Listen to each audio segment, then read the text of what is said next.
gangguan jiwa dari tahun ke tahun terus meningkat. Petugas polisi Pamong Praja mengamankan sedikitnya 11 orang dengan masalah kejiwaan. Dibelenggu orang tuanya karena mengalami sakit jiwa dan sering membuat onar di desanya. Pada kedua kakinya dipasang balok kayu, sementara kedua tangannya terikat rantai besi yang dikunci gembok. Dengan alasan dapat membahayakan warga sekitar, pergelangan kaki Ayu harus dirantai. Menangani gangguan jiwa tidak semudah yang kita duga, karena belum tentu keluarga, masyarakat menerima kalau kita menangani gangguan jiwa. Namanya siapa? Kenalan? Yani. Rumahku di Semanggi.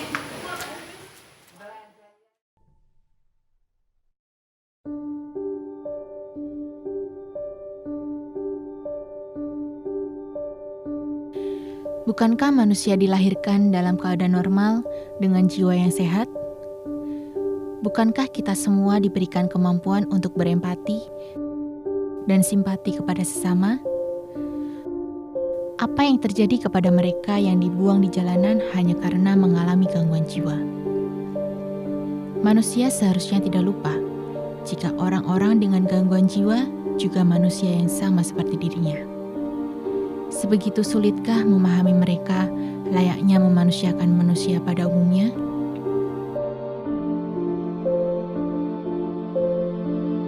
Jadi potensi orang menjadi sakit itu luar biasa, tinggi sekali.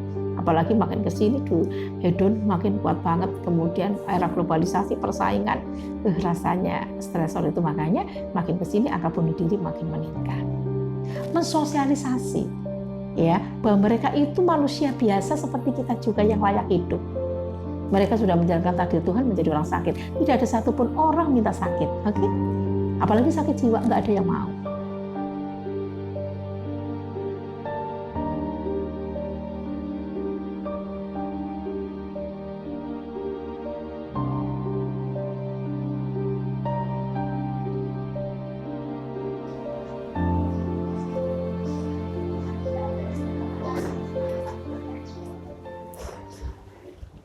Sih Mbak,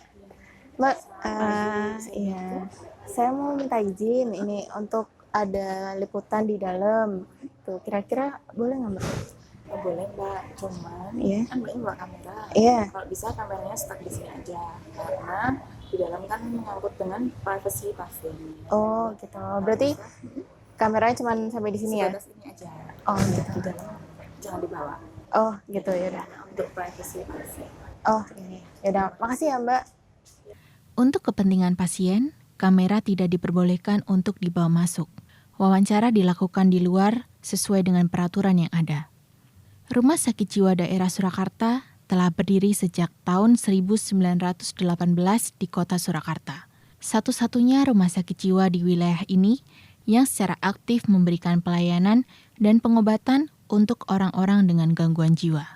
Gini Pak, kan kalau di sini kan sekarang banyak masalah gangguan jiwa gitu kan yang terjadi di masyarakat. Terus data yang ada itu di rumah sakit jiwa ini untuk saat ini ada berapa pasien? Pasien kalau kita setiap kali kan menerima atau daya tampung kita kan 340 tempat tidur. Oh 340 tempat tidur. Selalu penuh. Bornya ya lumayan ya, sekitar 72 sampai 75%. Oh, iya. Terisi terus. Oh. Kalau dari tahun ke tahun tuh sebenarnya ada peningkatan nggak sih Pak? Ada peningkatan terus ya. Dulu jumlah bed kita aja dulunya hanya 270-an, naik jadi 310, sekarang sudah 350. Ini udah hampir terisi penuh juga nih Pak? Penuh, sekitar 75% yang kalinya kan. Masalah kesehatan jiwa merupakan masalah serius. WHO melaporkan, dari 10 masalah kesehatan utama yang menyebabkan disabilitas, 5 diantaranya adalah masalah kesehatan jiwa. Indonesia dikenal minim fasilitas dan layanan untuk pasien jiwa. Dengan penduduk 250 juta jiwa, kita hanya memiliki 48 rumah sakit jiwa dan setengahnya berada di 4 provinsi besar di Indonesia. Ratusan juta penduduk dunia mengalami gangguan jiwa. Sebagian besar penderitanya berdomisili di perkotaan negara berkembang. Petugas polisi Pamong Praja mengamankan sedikitnya 11 orang dengan masalah kejiwaan dan langsung mengirim mereka ke rumah sakit terdekat. Di kota-kota besar, masyarakatnya rentan mengalami gangguan jiwa. Dikarenakan adanya tekanan mental, psikologis, dan emosional, mulai dari tekanan ekonomi, daya saing, dan tekanan sosial. Faktor yang biasanya melatar belakangi mereka masuk dibawa ke rumah sakit, dibawa ke rumah sakit jiwa banyak ya terutama ekonomi. Ekonomi itu sangat paling banyak ya Pak, banyak. karena faktor ekonomi itu akhirnya mereka dibawa ke sini ya Pak. Ya faktornya kan macam-macam, ada yang putus cinta, ada yang masalah budaya ya, yes. Tapi kebanyakan ekonomi. Faktor-faktor artinya hal-hal yang menyebabkan seseorang mengalami gangguan jiwa ya itu adalah bio, psiko, sosial, ekonomi. Itu etiologi atau penyebabnya. Jadi kalau sebab musabab penyakit jiwa itu disebut psikodinamik. Ada 4 faktor. Faktor yang pertama adalah genetik. Faktor kerentanan meliputi genetik. Genetik itu berarti yang diturunkan oleh orang tuanya. Boleh jadi simbahnya kena, ibunya enggak, atau bapaknya enggak, tapi kena di anaknya, atau kena di putunya. Yang kedua adalah psikologi ini adalah yang membentuk karakter. Dan karakter ini dibentuk atau dipola oleh pola asuh orang tua kepada anaknya. Yang kedua adalah faktor pencetus stresor. Dunia ini tidak ada hidup tanpa stresor.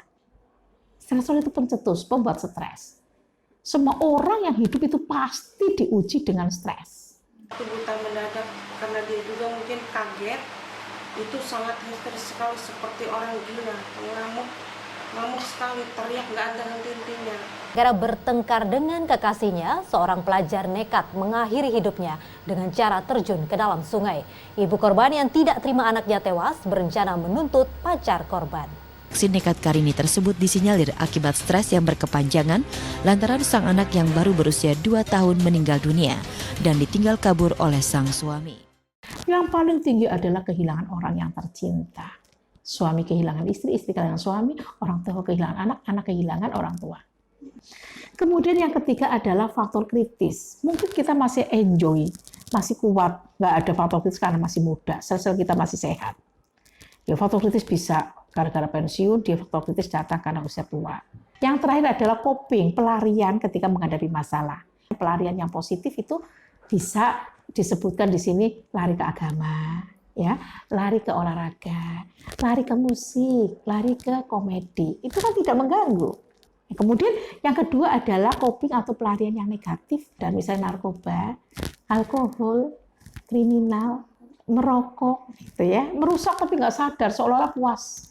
Gara-gara itu dia bisa survival, bisa hidup.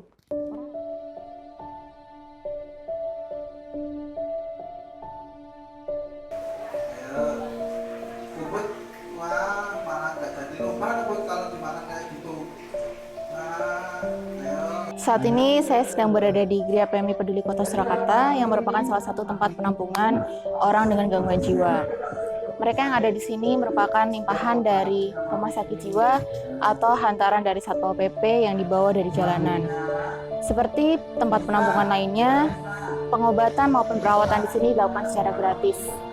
Biaya operasional diberikan dari donatur-donatur oleh masyarakat.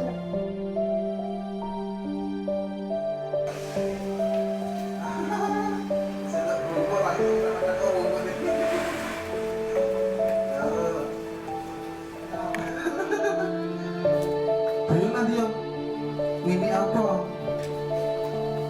Ya, aku sebenarnya. Oh lah, sebenarnya itu. Balik sana lagi ya, balik sana lagi. Ya Pak, gambar Pak. Balik. Pemikiran masyarakat yang masih primitif terhadap gangguan jiwa menyebabkan terjadinya kesalahan-kesalahan dalam menanganinya. Sering kita temui pasien jiwa yang diikat, dirantai, dipasung, dan tidak diperlakukan selayaknya manusia. Kade dipasung oleh orang tuanya menggunakan gelondongan kayu karena diduga mempelajari ilmu kebatinan hingga terganggu jiwanya. Warga desa Pageraji, Banyumas, Jawa Tengah akhirnya bisa menghirup udara bebas. Kebiasaan Ferry yang kerap dinilai emosional membuat keluarga, bahkan ibunya sendiri, takut. Dari 23 penderita gangguan jiwa ini, diantaranya ada yang dipasung dan dikurung di rumahnya masing-masing. karena tidak tersedianya sarana pemerintah Ciamis untuk menampung dan mengobati penderita gangguan jiwa. Keluarga mereka sendiri yang melakukannya, karena dianggap sebagai aib keluarga. Akhirnya mereka dibuang ke jalanan karena keluarga tak sanggup merawat dan menanggung malu. Begitu juga mayoritas mereka hanyalah orang-orang depresi karena faktor ekonomi. Biaya untuk perawatan di rumah sakit jiwa pun tidak sedikit.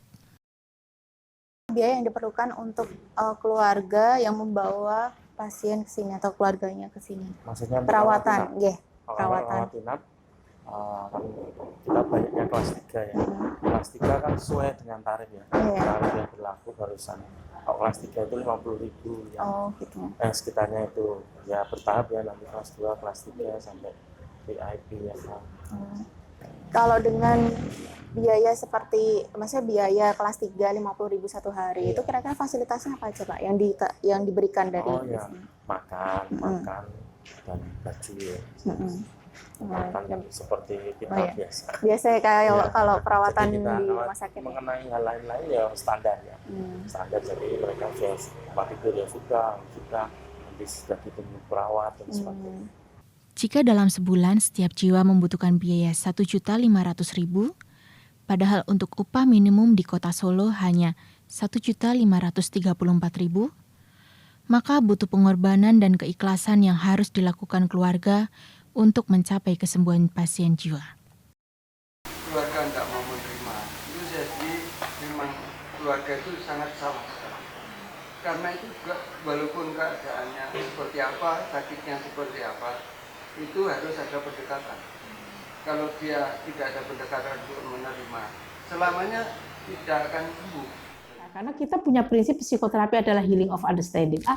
Manusia ini yang sakit separah apapun adalah bisa sembuh dengan pengertian, pemahaman diomongke, diorangkan.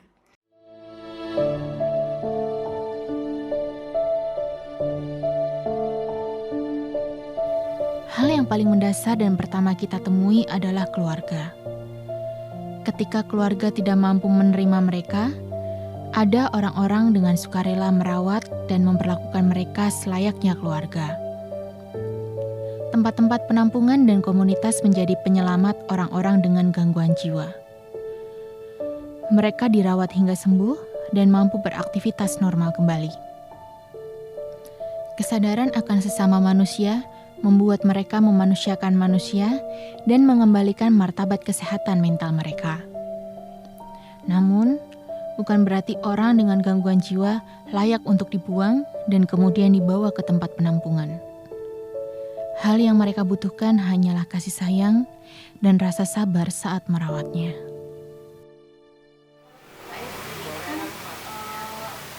Merawat ketika mereka datang, mereka bukan sapa-sapa, nggak kenal, masih asik kayak gitu Pak.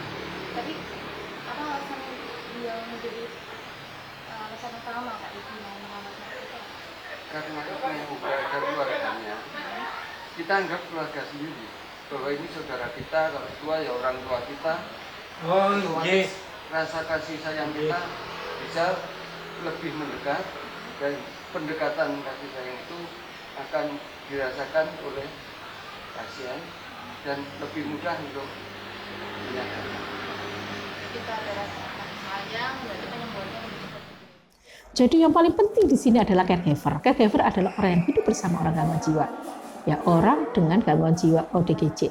Ya, caregiver ini bisa keluarga, bisa tidak. Tapi yang paling bagus itu ya keluarga sendiri yang bisa memahami. Tapi enggak juga enggak apa-apa, yang bersama dia. Boleh simbahnya, boleh perawatnya, boleh baby sisternya, boleh apalah, monggo. Yang penting komunikasi di dalam keluarga yang baik. Itu penting sekali karena salah satu sebab gangguan jiwa itu faktor yang pertama dan selamanya yang paling utama itu adalah keluarga. Ya, mulai dari keluarga, mulai dari kecil pola asuh. Jadi para ibu itu diharapkan paham sekali apa kebutuhan seorang anak, jiwa dan raga terutama jiwa. Jadi ekspresi emosi pada emosi caregiver ini atau keluarga yang tenang, bisa menghayati, bisa mengerti mereka, mengorangkan mereka, sangat membantu kesembuhan pada orang dengan ODGJ ini. Gangguan jiwa bisa disembuhkan dengan pengobatan yang rutin, dukungan keluarga, serta lingkungan yang baik.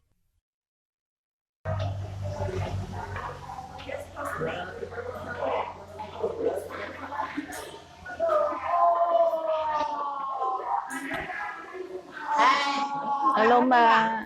Itu udah difoto. Lihat sana dong. Namanya siapa namanya? Siapa? Kristanti. Rumahnya mana? Hah? Anak Sukoharjo. Oh, Sukoharjo. Lah kok nggak ikut lomba? Lomba? Ya. Aku ngantuk Mas ya. Oh, kalau ngantuk ya udah pulang aja kalau ngantuk. Tidur kalau ngantuk. Pulang. Mau pulang nggak? Ke rumah? Iya. Pulang. Susuk dititip katanya pulang. Lah pengen pulangnya kapan? Pengennya kapan? Mas? Besok aja. Lapar itu. Lapar itu. Ayo, tetap. Oh ya udah. Ini buat bobok dulu. Bobok sih ya. Aku udah mandi. Loh, nah, tadi katanya mau mandi. No, dikasih minum.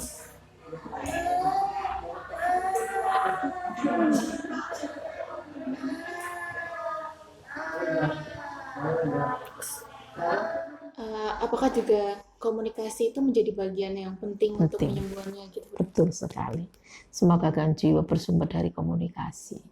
Maka orang yang marah dengan komunikasi menjadi boikot, menjadi diam, apatis, dan tidak mau bicara. Komunikasi penting sekali. Harga diri seseorang sumbernya dari komunikasi. Makanya ajining diri, ono ing lati, itu penting banget. Psikiatri algi jiwa itu yang dibayar adalah jam bicara. Dahsyatnya terapi bicara, semua sugesti dari omongan. Jadi komunikasi itu sangat penting. Terlepas dari stigma buruk masyarakat dan fakta pentingnya komunikasi bagi mereka, menjadi salah satu peran masyarakat untuk membantu dalam penyembuhan. Di Gria PMI, kita dapat melihat interaksi mereka secara langsung. Kita tidak perlu merasa takut. Meskipun komunikasinya tidak lancar, namun bisa dilihat jika mereka, orang dengan gangguan jiwa, membutuhkan orang-orang yang mau mendengarkan cerita, keluh kesah, dan perhatian kepada mereka. Aku kabur dari rumah di Jakarta, tapi aku kabur. Udah ada 5 tahun kabur. Aku disekal semua orang tua aku di Al-Fajar, Yayasan Cacat Mental Al-Fajar. Di sana selama 1 tahun saya di penjara. Trauma hidup sama orang tua saya dari kecil. Saya dimasukin ke rumah sakit jiwa terus. Jadi pasien rumah sakit jiwa juga semua harapan kita. Aku nggak mau masuk televisi. Enggak, ini enggak. Kenapa? Nggak tahu kayak ada terus nggak jadi. Terus ditolong Satpol PP masih enak di sini kan daripada bunuh diri. Iya. Saya mau pulang ke Klaten ketemu anak suami. Klatennya mana? Karanggelang. Karang Tuwo. Anaknya 4. Karanggelang. Suaminya berapa? Suaminya 1 ya, anaknya yang 4 tadi ya. Bisa melucu loh.